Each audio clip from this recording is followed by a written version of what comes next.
Hello, কেমন আছো সবাই? আজ আমরা দু বান্ধবী মিলে বিকালবেলা ঘুরতে বের হয়েছিলাম। আমি ওর জন্য এখানে অপেক্ষা করতেছিলাম। এই সময় দেখি একটা সুন্দর রিক্সার সামনে, কিন্তু সেই রিক্সাটায় ওঠা হয়নি। এর মধ্যে দেখি নাবিলাও চলে এসেছে রিক্সা নিয়ে। যে গরম পড়েছে, রিক্সা থেকে নেমে তাড়াতাড়ি একটা ঠান্ডা খেয়ে নিলাম। পার্কের ভিতরে এত সুন্দর কাশফুল ফুটেছে, কাশফুলগুলো দেখতেও অসম্ভব সুন্দর এবং বিকালবেলা সূর্যটা দেখতে আরও সুন্দর ছিল। বান্ধবীর তেমন বের হওয়া হয় না, সে আজকের বাচ্চাকে তার মায়ের কাছে রেখে একটু ঘুরতে বের হয়েছে। তাই বললাম যে যা, তোরে আমি কতগুলো সুন্দর সুন্দর ছবি তুলে দিই। স্কুল লাইফে একটা মজার ব্যাপার কি, বান্ধবীরা কিন্তু প্রতিটা বান্ধবীর একটা একটা নাম বের করে। যেমন ওর নাম ছিল কাবিলা, আমার নাম ছিল মিশা সদাগর। এরকম একটা মজার নাম সবারই ছিল।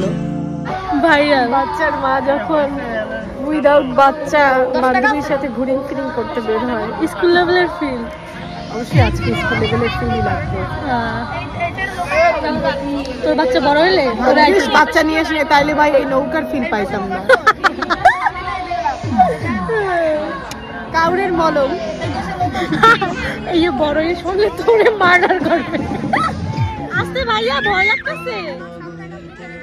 এ মা নাবিলা, আমার সত্যি ভয় লাগতেছে, আমার ভয় লাগতেছে।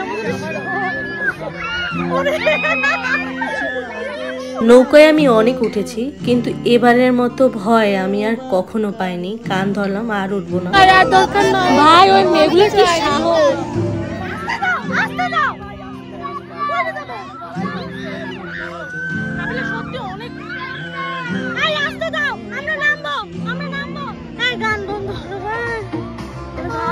অনেক তো ভয় পাইছি, এবার ভাবলাম কিছু একটা খাই। দুই বান্ধবী খেলাম ঝালমুড়ি।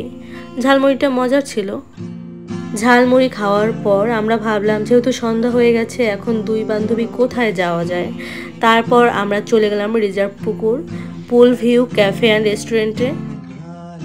এখানে আমরা আগেও এসেছি। এখানে পরিবেশটা অনেক সুন্দর এবং ডেকোরেশন সাইডটাও অনেকটা ভালো, আর খাবারের মানটাও ভালো। এখানে আমরা আগেও খেয়েছি, তখনও আমার সাথে নাবিল এসেছিল।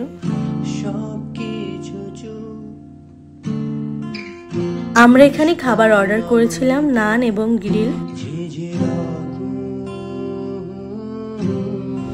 কেমন আমরা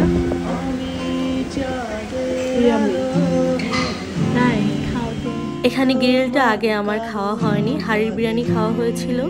এখানে গ্রিলটাও ভালো, একটু কাসুন্দি ফ্লেভার এবং সরিষার গন্ধটা পাওয়া যায়, ভালো লেগেছে আমার কাছে।